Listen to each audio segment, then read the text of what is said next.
이제 특허의 요건과 관련 제도에 대해서 설명드리겠습니다.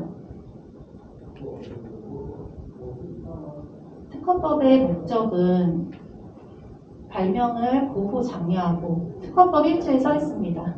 그 이용을 도모함으로써 기술의 발전을 촉진하여 산업 발전에 이바지하기 위함이다. 그래서 이제 독점금지법은 공익적인 목적이 강한데 공정 경쟁을 통한 수요 증대를 하는 것인데 특허제도는 사익적 목적이 강합니다.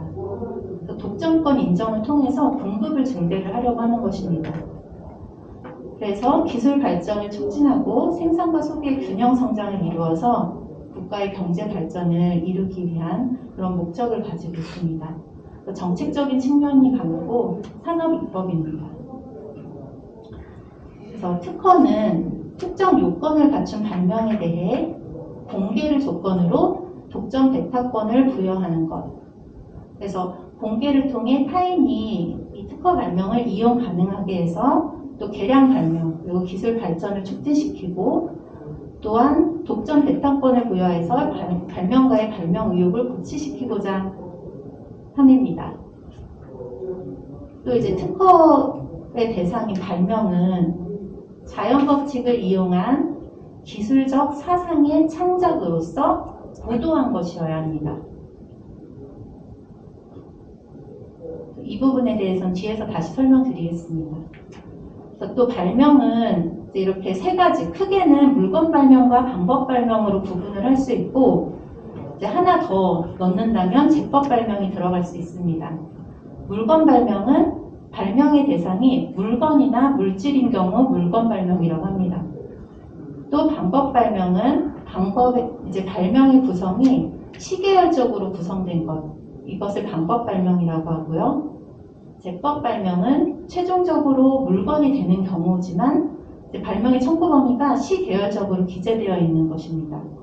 그러니까 어떠한 방법으로 제조된 물건, 이게 제법 발명 청구항이라고 할 수 있고요. 그래서 나중에 물건 발명이 가장 권리 범위가 넓죠. 그리고 방법 발명은 권리 범위가 상대적으로 적다고 하는 이유가 시계열적으로 구성이 되어 있기 때문에, 예를 들어 뭐 하는 단계 및 뭐 하는 단계를 포함하는 무엇의 제조 방법, 이렇기 때문에 방법 발명은 각각의 모든 단계를 다 포함해서 실시를 하고 있는 사람한테 권리 행사를 할 수 있습니다. 그래서 그 중에 일부만 빼고 실시하거나 일부를 조금 다르게 해서 실시를 하면은 이 방법 발명 청구항을 가지고는 침해를 물을 수 없게 될 수가 있습니다. 그래서 권리 범위가 협소하고, 그리고 침해를 이제 상대방이 침해를 회피하기가 용이하게 되는 거죠. 또 조금 전에 발명이 이제 자연 법칙을 이용해야 된다고 했는데, 발명의 정의에 어긋난 예를 말씀드리면 자연 법칙 자체의 발견, 즉 질량 불변의 법칙을 발견했다거나 연력학 2법칙, 이런 것들은 발명에 해당되지 않습니다. 또 그러니까 자연 법칙을 이용해야 되는 거예요. 그리고 또 단순한 발견, 광석이나 자연에 존재하는 물질을 단순하게 발견하는 것은 발명에 해당되지 않습니다. 근데 뒤에서 설명을 드리겠지만 미생물 같은 경우도 우리가 자연에 있는 미생물을 발견을 하는 건데, 미생물은 또 발명으로 인정을 받기도 하거든요. 그거에 대해서는 뒤에 다시 설명드리겠습니다. 또 자연 법칙에 위반한 무한 동력 장치 연구기관, 이것도 자연 법칙을 이용한 것이 아니죠. 그래서 발명이 되지 않고요. 또 이외에 암호 작성 방법, 수학 법칙, 경제 법칙, 이런 것도 자연 법칙을 이용한 게 아니거나 또 자연 법칙 외의 법칙을 이용한 것이어서 발명에는 해당되지 않습니다. 또 지식으로 제3자에게 전달되는 그런 기능 같은 거는 객관성이 결여되어 있기 때문에 발명으로 보지 않고요. 미적 창조물도 디자인 보호 대상이 될 수 있을지도 논란이 있지만 발명의 대상이 되지는 않습니다. 또 인체를 대상으로 하는 수술 방법은 뒤에서도 설명을 드리겠지만 이거는 인도 윤리적인 측면에서 발명으로 보지 않습니다. 그렇다면 타임머신은 발명에 해당할까요? 아시는 분? 아닐까요? 몇 분이 아니라고 하시는데 아닙니다. 타임머신은 이론적으로 설명이 가능하다고 하더라도 현재 기술로는 실현 가능성이 없기 때문에 발명이 되지 않습니다. 그러면 수술용 로봇은 어떨까요? 그렇죠. 수술용 로봇은 발명이 될 수 있습니다. 수술 방법은 아까 윤리적으로 허용되지 않지만 로봇 같은 장비, 진단기구 등은 특허 가능한 발명입니다. 참고로 미국은 의료 방법 발명도 특허를 허용합니다. 그래서 이제 이거는 특허 기법인데 용도 발명, 당뇨 치료용 조성물 이런 것들을 우리나라에서는 용도 발명으로 조성물로 특허를 받지만 미국 같은 경우에는 당뇨병 치료 방법 이렇게 첨부항을 바꿔서 특허를 받게 되는데 미국은 이런 의료 방법 발명도 특허를 허용하는 대신에 특허권을 부여하지만 특허권의 효력을 제한합니다. 의료인의 의료 행위에 대해서 행사를 제한해서 공익성을 고려하고 있습니다. 그래서 결론은 동일한 거죠.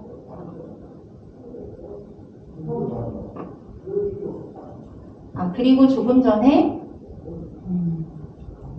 의료 행위 같은 경우에는 치료 방법 이런 경우에 우리나라에서도 이제 인간을 치료하는 방법은 특허를 받을 수 없지만 동물에 한정한다거나 하면 또 특허를 받을 수 있습니다.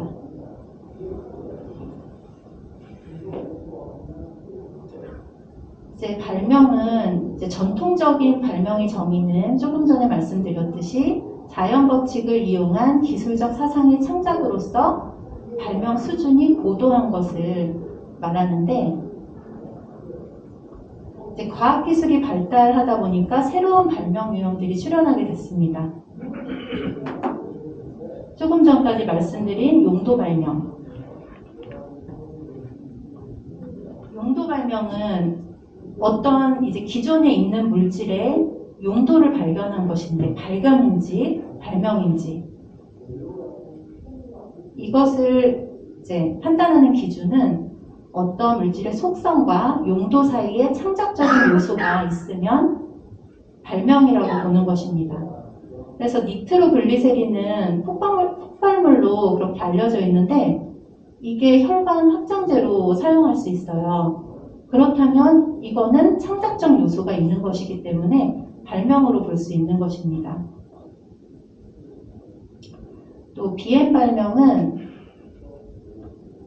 이제 이게 영업 방법에 대해서 나열한 것인데 이게 자연 법칙을 이용했는가에 문제가 있을 수 있습니다.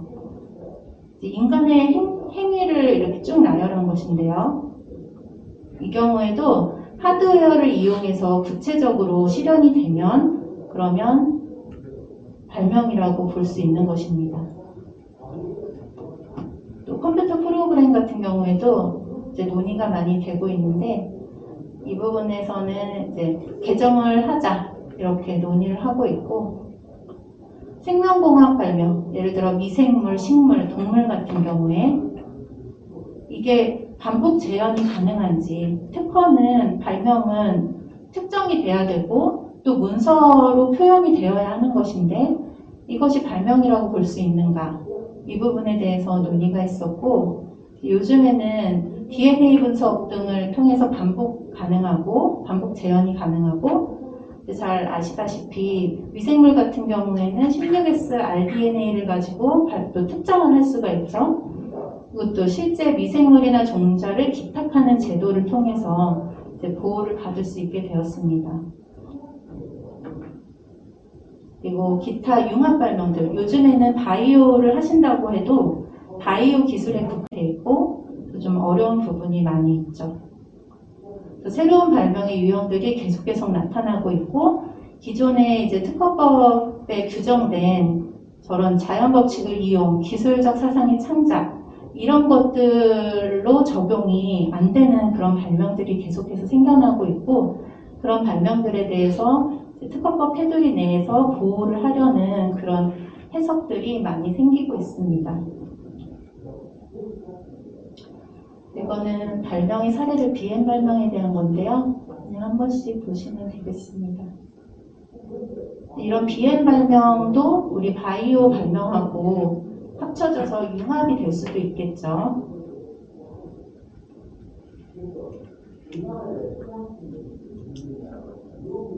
이제 특허를 받으려면 특허 요건을 구비해야 되는데 제일 중요한 것들을 보면 크게 세 가지가 있다고 볼 수 있습니다. 일단 발명의 정의는 아까 보셨고 산업상 이용 가능성이 있어야 됩니다.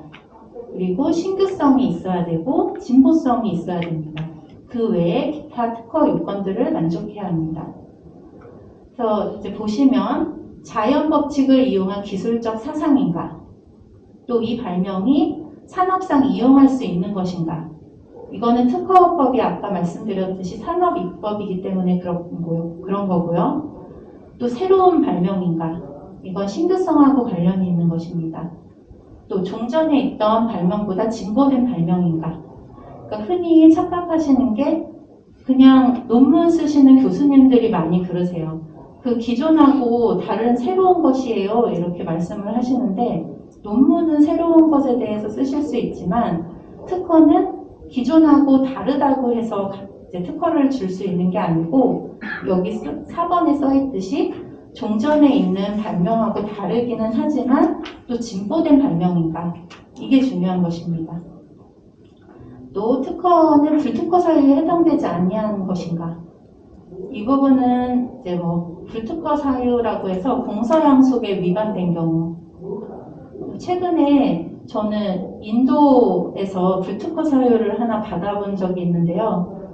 이게 수치 해소용 조성물이었는데 국민의 음주를 유발하는 그런 발명이라고 해서 불특허 사유에 해당된다고 이제 통지서가 날라왔는데 어떻게 될지는 모르겠습니다. 근데 보통 다 극복이 가능하더라고요. 또 명세서에 발명이 구체적으로 기재되고 청구 범위는 명확한가. 이거는 이제 간단히 설명드리면은 왜 중요하냐면 명세서에 발명이 구체적으로 기재되고 있는가는 명세서에 실시해가 잘 기재되어 있는가와 같은 말입니다. 그러니까 특히 바이오나 화학 발명 같은 경우에는 이제 효과 실험 데이터가 반드시 있어야 하고 중요한데 이런 어떤 우리 발명이 바이오나 화학 발명이 어떤 효과를 낸다고 말로만 하면 되는 게 아니고 구체적인 실시 예를 통해서 실험을 통해서 그것을 입증을 해야만 하는 것입니다. 그래야지 타인이 제3자가 이 특허 명세서를 보고 이제 개량 발명을 할 때 이용을 할 수 있기 때문인 것이고요. 또 청구 범위가 명확한가? 이거는 우리 보호받고자 하는 우리의 발명이 명확하게 기재가 돼 있어야 추후에 이제 분쟁이 일어났을 때, 그랬을 때 우리 발명의 범위를, 특허권의 보호 범위를 명확하게 할 수 있기 때문입니다. 또 7번도 중요한데 다른 사람보다 먼저 출원하였는가? 그러니까 우리 발명이 아무리 신규하고 진보한 발명이더라도 우리 발명과 동일한 발명을 다른 사람이 먼저 출원했으면 또 특허를 받을 수 없습니다. 이걸 선출원주의라고 하는데요. 이따가 뒤에서 다시 설명드리겠습니다. 그래서 이러한 7가지 요건을 다 만족해야 등록 가능한 것입니다. 이 중에 하나라도 만족하지 못하면 거절 결정이 됩니다.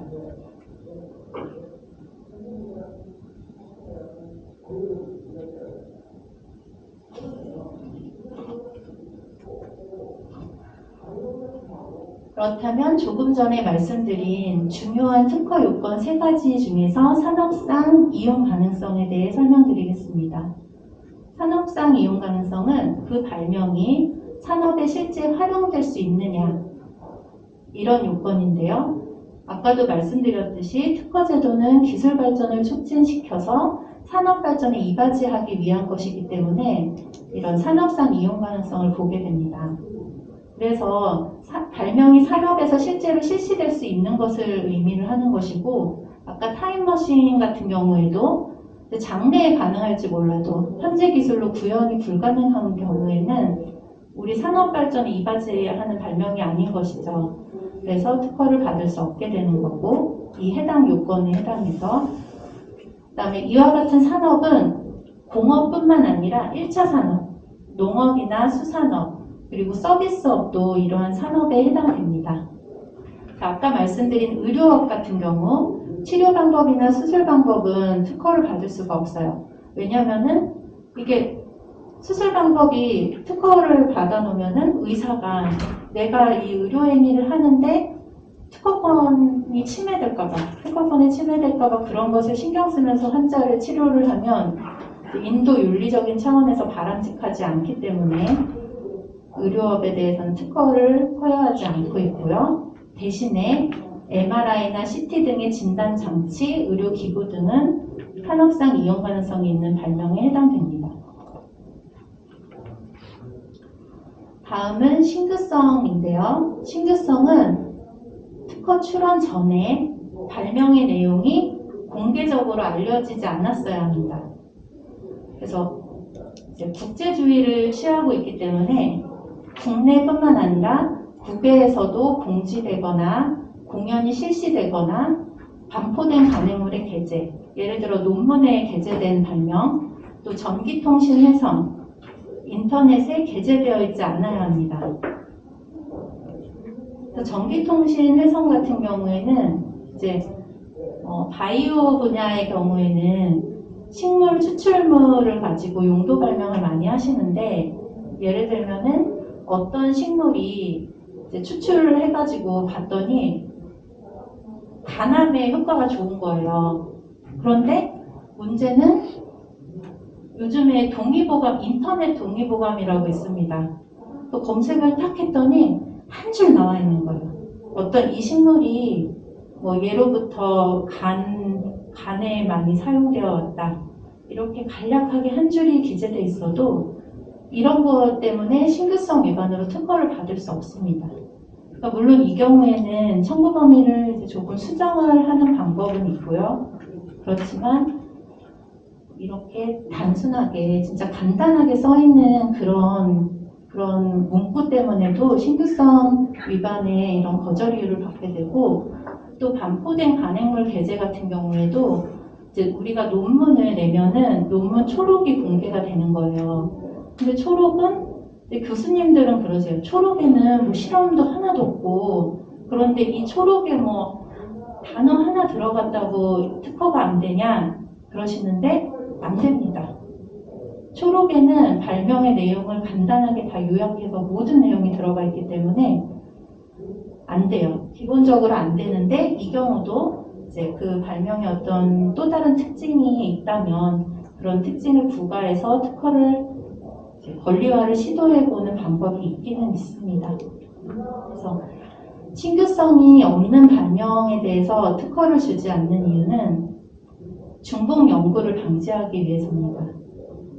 예를 들어 요즘에 치매에 관련해서도 너무 많은 분들이 내가 치매에 대해서 연구를 하고 있는데 다른 연구자들은 치매의 어떤 분야에 대해서 어떤 연구를 하고 있는지 좀 모르시는 분들이 많아서 좀 많이 중복 연구, 중복 투자 이렇게 하고 있는 분야라고 하더라고요.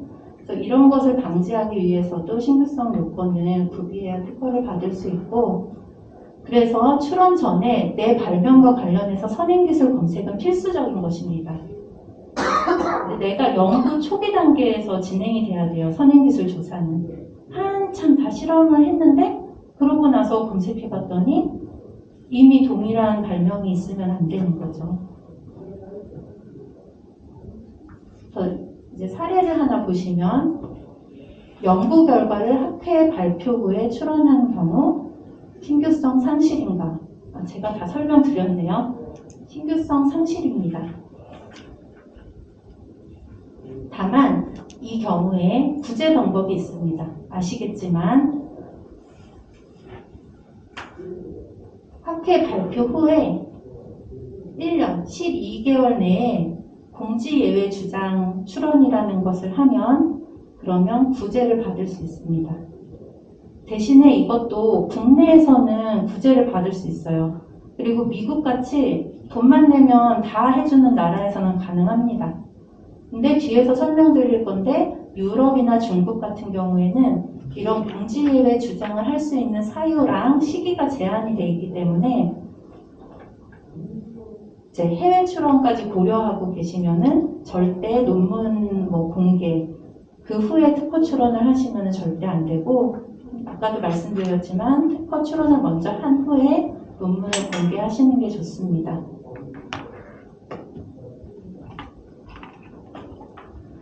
네, 우리 특허에서 가장 중요한 요건이 진보성인데요.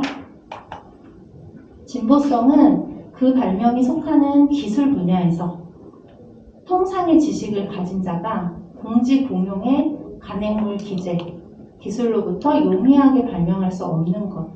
그게 진보성이 있다고 보는 것입니다. 그래서 진보성은 국내의 기술 수준을 고려합니다. 그래서 발명의 목적, 기술적 구성, 작용 효과를 종합적으로 검토해서 판단하는데 이 판단하는 게 사안마다 또 다르게 돼요. 그래서 우리 바이오 분야 발명 같은 경우에 진보성은 효과 데이터를 통해서 입증을 많이 해야 되는데요. 바이오 분야는 대부분이 알려진 물질을 가지고 그 알려진 물질의 새로운 용도를 발견하거나 아니면 알려진 물질들을 조합을 해서 항체 약물 컨주게이트 같은 경우에도 알려진 항체, 알려진 약물의 컨주게이트를 만드는 건데요. 이런 조합을 통해서 어떤 새로운 효과를 나타내거나 알테오젠 같은 경우에는 체내에서 지속성이 증가되는 거죠. 이런 새로운 효과가 나타나거나 아니면 기존과 동일한 효과인데 그 효과가 기존 발명보다 현저하게 향상된 경우 이런 경우는 진보성이 있다고 봅니다. 그래서 효과 데이터가 잘 나오는 게 중요하고 아까 말씀드렸듯이 이런 효과에 대한 입증 실험은 그 명세서에 굉장히 구체적으로 잘 기재가 되어 있어야 합니다. 사례 보시면 기존 제법보다 촉매를 부과했는데 수율이 현저하게 상승되었습니다. 그러면 이 경우는 진보성이 인정되는 것입니다. 네, 이건 좀 다른 얘기인데 상업적인 성공을 거뒀어요. 우리가 발명을 했는데 너무 잘 팔려요. 이런 상업적 성공을 거뒀다고 이제 진보성이 있다 이렇게 주장할 수는 없습니다. 그런데 하나의 어떤 참작사항은 될 수가 있겠죠. 아까 말씀드렸듯이 특허를 받기 위한 중요한 요건 3가지는 산업상 이용 가능성, 신규성, 진보성인데 그거 외에도 또 중요한 요건이 하나 더 있습니다. 선출원주의인데요. 선출원주의는 미국 같은 경우 예전에 선발명주의였습니다. 선출원주의는 누가 먼저 출원을 했느냐, 출원을 먼저 한 사람이 특허를 받을 수 있다이고 선발명주의는 발명을 먼저 한 사람이 특허를 받을 수 있다는 주의입니다. 근데 전 세계적으로 선출원주의를 취하고 있기 때문에 미국도 최근에 선출원주의로 전환을 했어요. 쭉 맨 아래 이제 보시면은 예전에 미국에서 선발명주의를 취했었는데 레이저의 진정한 발명자가 누구인가 이거를 가지고 그 찰스 파운스랑 그 제자인 골든 굴드 사이에 소송이 무려 45년간 진행이 되었습니다. 그러니까 선발명주의니까 연구 일지를 가지고 내가 먼저 막 발명을 했다 이렇게 싸운 거예요. 그러니까 굉장히 불분명하죠. 선출원주의는 특허청에 누가 먼저 출원했느냐 이걸 가지고 판단할 수 있기 때문에 이제 명확한 것이죠. 그래서 선출원주의는 각자 그러니까 선출원주의는 어떻게 보면은 서로 아는 사이에 문제가 되는 경우가 많이 있습니다. 그래서 각자 독자 개발됐다고 우기는 거죠. 그래서 동일한 발명에 대해 먼저 특허 출원한 사람만 특허가 가능하다. 이런 특허 요건이고요. 말씀드렸듯이 진정한 발명가가 누구인지 판별하는 경우 특허 심사에 오랜 시간이 소요되죠. 아래 같은 경우 45년간이나 진행이 되었던 거고, 그리고 또 선출원주의를 취하는 이유는 발명가들이 발명을 해놓고 출원을 안 하는 거예요. 그래서 조기 출원을 유도를 하기 위해서도 선출원주의를 취하고 있고요. 그리고 말씀드렸듯이 출원일이라는 객관적 시점을 기준으로 해서 법적 절차를 안정화하기 위함입니다. 그래서 아까 말씀드렸듯이 발명을 해서 특허를 받기 위해서는 신규성, 진보성도 있어야 되지만 이런 선출원주의가 있기 때문에 아는 사람이 더 무서운 거예요. 그렇기 때문에 출원을 먼저 해놓는 게 굉장히 중요합니다. 그래서 이런 선출원주의를 취하다 보면은 그런데 발명을 하고 나서 이제 빨리 출원을 해야 되니까 출원을 서두르다 보면은 명세서가 충분히 충실하게 작성되지 않는 경우가 있어요. 그래서 그런 경우에 이용할 수 있는 제도들에 대해서 잠시 쉬었다가 다시 말씀드리겠습니다.